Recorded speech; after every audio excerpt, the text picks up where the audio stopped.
All right, jumpers, welcome back. It's Coach Ermer here. You're here because you're interested in high jumps or perhaps horizontal jumps I'm helping out with too. Either way, you've decided in some way or capacity that you want to be the best athlete on the team, and high jumps and horizontal jumps are those athletes. So, congratulations for making it, for making that step. Great job. Uh, I've got three things I want to talk about in relation to high jump and horizontal jumps and just what we're doing by the very nature of jumping. One is just talking about the embodiment of human flight. Two, a little bit about what I've learned about self-talk in relation to competition. And then three, with human flight and high jump and horizontal jumps, the importance of body awareness. So number one, in the embodiment of human flight, I think it's really cool what you're doing. You're taking a tremendous amount of energy that your body's producing, and you're converting it into something humans have been dreaming about ever since they could dream, and that's flying. It's a beautiful thing, and so I really like being around the high jump and horizontal jumps. And so with that uh, comes a certain amount of intensity that you are actually setting yourself into flight. You're taking a lot of momentum, a lot of energy, and you're bringing your body and transferring that energy and momentum into a pretty intense moment where your body takes flight. And so, with that in mind, that's how we're going to be doing twice a week on top of our sprinters workout. We'll be doing some plyometric work to prepare our bodies for that type of intense transition of bringing momentum and turning it into actual flight, something of a dream. So you have to prepare your bodies for that intensity. So to that end, make sure you're following the sprinters workout.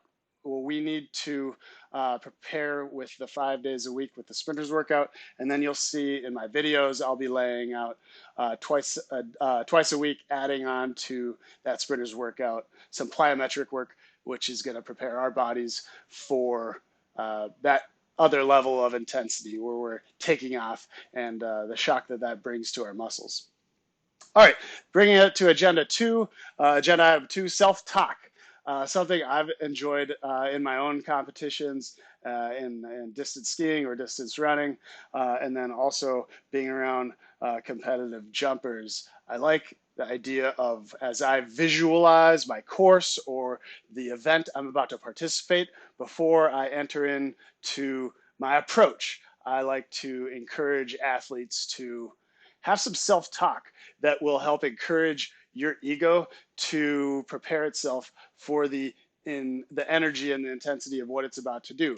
And so some words or identities I've heard athletes prepare themselves with self-talk are I'm a lion. I am a monster. I'm a beast. I'm the best. I'm the goat. Whatever that word or item or object or animal or deity, whatever it is you're going to identify with, I want you to have something in your mind as a part of a routine as you approach jumps, as you approach your run up, as you approach your training. I just want you to have some self talk in guiding yourself through building up your identity on how great you really are. I think I have found that as athletes develop this self talk and they repeat to themselves these affirmations on being something strong, it allows them to approach that competition and it will remove some of the mental barriers that being in the moment of competition can cause. So, for example, choking. So if as you build up this self-talk, I think you'll find that it'll help support your egos. It'll help you reduce the amounts of times we choke or crumble under pressure because we know that we've done that self-talk. We've built up our egos and our identities, our confidence as we approach our event. And so whenever you start your approach, before you start that approach, have that self-talk going in your mind. Even say it out loud. I've heard people say that out loud. I'm a beast. I'm a goat. I'm the goat. I'm the monster. Whatever it is, think about how you want to assume that in your own identity and get that self-talk going for you as you continue your training and you find yourself in grueling your way through or trudging your way through hill workouts. Have that self-talk and affirmation in your mind. And then agenda item 3 is talking about full body awareness, long jump, triple jump, high jump. You're contorting your bodies in very challenging mechanical rhythms. And so in everything you do from here on out, full body awareness is something you're gonna need to keep in the back of your mind. One event specific, your bodies are taking a tremendous amount of speed and putting yourself into a turn with that speed and doing complicated jumps or complicated jump sequences if you're doing the high jump, or complicated mechanical movements and rhythms if you're doing horizontal jumps. So with that, you really have to develop an understanding of what your body's doing at all times, and then kind of taking it to the next level of training. You really need to have body awareness as you develop yourselves into more expert athletes of, do I really need to do all of this workout this week? Am I hurting from a previous sprint that I had done? And so really developing that body awareness in approaching your training as well, knowing when you need to back off. You know more than anybody else can tell you about what your body needs or what it can even handle more at sometimes as you push the envelope of your abilities. So I want you to keep those things in mind. One, you are entering into human flight. I think that's radical and appreciate that. Two, build up that self-talk in your mind, whether you're a lion, whether you are a cheetah in your approach before the turn, whether you are a monster that's about to gobble up all of your competition. And with that self-talk, I forgot to mention, be humble. Yeah, in your mind, you can talk about how you're the best thing in the world, but when it comes to your competition and your peers, your fellow athletes, make sure you remain humble with that too. So yes, build yourself up to some degree, to a high degree, in fact, but just make sure you are being respectful and encouraging of the athletes around you. And then that third one, full body awareness. And I'm going to continue talking about these in my training videos every week. So this is my first training video. One, I'll have a little bit of talk like I've just done for you. And then two, I'm just going to lay out our workout. I'm going to do it all in one video for the whole week. And so I will orally tell you, all right, that's the end of workout 1. I'm going to demonstrate and model for you the workouts today. I'm not going to do the entire workout. The sun's going down, and so I was procrastinating and don't have time to do the whole workout in my apartment, not wearing shoes. But I'm going to model for you what the workouts are here in my apartment, and then I'll tell you what they are. So you're going to be doing a couple of different exercises. So I'll have a day 1 and a day 2, and I'll be clear. All right, day 1's workout is going to be doing 3 sets of 10 lunge jumps. I'm going to do 1 set for you to demonstrate. Get yourself in a nice, very long but strong lunge position. You're going to be working with both legs in 1 set. So I'm going to put my left leg forward for this first set, and then I'll alternate. We're going to be doing 10 jumps on each leg equals 1 set. You're going to be doing 3 sets of 10. I'm going to be demonstrating 1 set right now. So I want that knee all the way to the ground. It's okay if it comes down and it touches a little bit. I do not want you slamming that kneecap into the ground. I recommend you doing this on grass. In fact, I'm only doing this inside because I'm new to filming with the computer and it's sunset. So again, I recommend you doing this on grass. I do want you to be very close to that ground, and it's okay if you even touch and brush the ground a little bit, but do not be slamming your kneecap into the ground. Do it on grass if you can. All right. 1, 2, 3, 4, 5, 6, 7, 8, 9, 10. Switch. 1, 2, 3, 4, 5, 6, 7, 8, 9, 10. That's 1 set.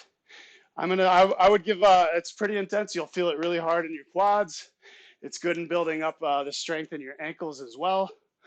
All of these things we need as we do vertical and horizontal jumps. So give yourself, I would say, a solid 2-minute break in between each sets. Do 3 of those. Again, for jump days, we're going to be doing plyometric work. You're building up in a tremendous amount of speed in a very short amount of distance, and you're transferring that energy and speed into a very technical and frankly impactful and um, hard on your body movement when you actually go to your takeoff and flight. And so it's important that we build up strength. So if you're already weightlifting, I encourage you to do that 2 or 3 days a week. If you already know how to do that safely, if you don't know how to do that safely, I would just advise continue just doing our plyometric work. I know some of you are football players, and that's great. Continue doing weightlifting as it fits in with our track program. Um, but if you don't know how to safely lift, don't worry about that. So, all right, do 3 sets of those. I just demonstrated 1 set. You're doing 3 sets. And then afterwards, give yourself another couple minutes. And then you're going to be doing 5 minutes of abs. Set a timer. Do not stop in any of those 5 minutes. I'm not going to do the 5 minute. I'm not going to do 5 minutes, but I'm going to show you some different exercises you could be doing. One I like, get your feet up. You could put your arms down, feet up, and then put them up in different positions. Put them off to the side, put them off to the side. Sometimes I'll put them off to the left and then do crunches like that. And then always balance out whatever you do. If you do it to the left, do it to the right. Keep them out. All right. Go over, do some planks. Keep that butt flat. Put my right arm out, left leg out. Whatever I do with my left side, I do with the right side.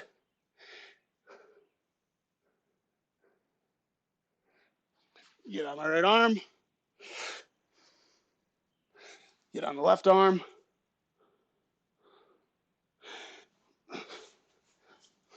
Just do some crunches. Get your arms back. Touch your toes.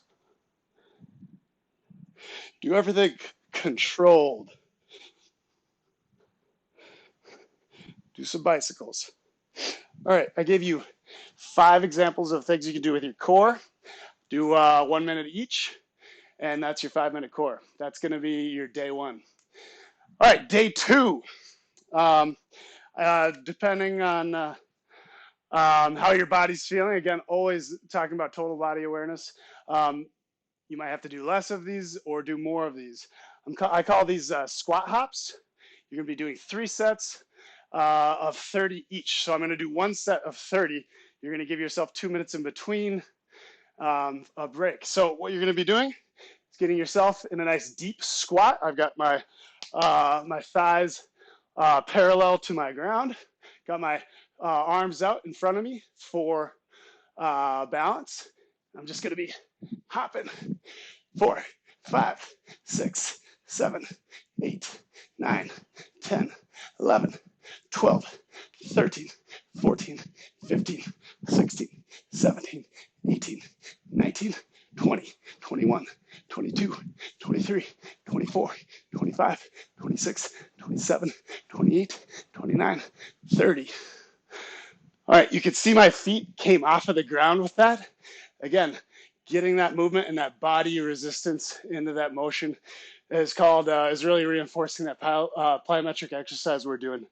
And it's going to really prepare our body from when we're just moving from a sprint in our approach to when we get into those more technical elements of the approach, such as the turns. So you're taking all this tremendous amount of energy and you're putting your body into a pretty violent and incredible action. And so we need to prepare our ankles, we need to prepare our knees, we need to prepare our muscles to be able to endure that.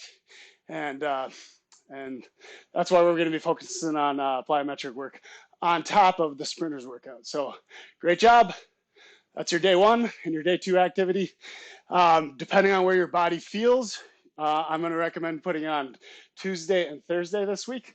But again, just know what your body's doing. Start developing that self-talk and start developing your total body awareness of what it needs and what it's capable of. So great job. Welcome back, jumpers, and I'll be seeing you next week.